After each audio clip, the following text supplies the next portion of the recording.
આપનું શું નામ છે ભાઈ? ચંદુભાઈ રામજીભાઈ પટેલ. ચંદુભાઈ, ક્યાંથી આવો?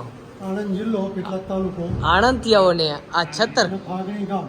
ફાગણી ગામથી ના છત્તર કેટલા તોલાનું હશે? આ 525 ગ્રામ. 525 ગ્રામનું. અને આ રૂપિયા કેટલા છે?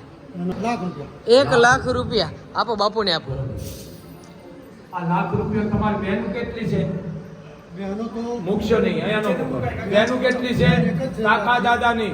કાકા દાદા, પણ મારી ગણતરી એવી છે, મારી વાત સાંભળો, તમે જવાબ નો દેશો. તમારા કાકા દાદાની બેનું કેટલી છે? 4-5 છે. 4-5. પછી તમારા બાપની બેન ફૂઈ ફઈબા 10 પેટીએ 5 પેટીએ ફઈબા આપણી અને દીકરી કહેવાય ન્યાની. પછી ભાણેજું છે ભાણીબા. રાણીબા છે. ભાણીબા દીકરીઓ બહેનો ને આ 1 લાખ રૂપિયા એને આપી દેજો. આ 17 અડધા કિલોનું તમારી કુળદેવી ચડાય તો મોગલે 5-17 શીખાય. કેટલા? 5. અને આ 1 લાખ ની તમારી 100 ગણી બનતા શીખાય. રૂપિયો અંગોરીને આપણે મોકલાવ. બોલ મોગલ માતની.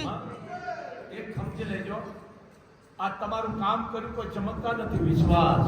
બીજી વાત, આ અમારાથી ન લેવાય. હાજે હાથ પડી જાય. બીજી વાત, લેતા મુબારક છે. આ રૂપિયો મારા માટે કાગળ છે. હું જાહેરમાં બોલું છું, મીડિયામાં. હું પૈસા હળગાવી નાખું છું. એ કે બાપુ અપમાન કરો છો. મેં વાત સાચી છે, કાગળ છે. આ સાચા સિક્કા દ્યો રાણી સાહેબ, લ્યો કીધું હાલો. એટલે આ તમારું કામ થયું. આ 17 તમારી કુળદેવી, બીજે કોઈ દેતા નહીં હોય ને તકલીફ પડી જાય છે. ભલે તમારા ઘરે રાખો અને આ રૂપિયો બેન દીકરી ભાણે આપી દેજો. બાપ બેસો.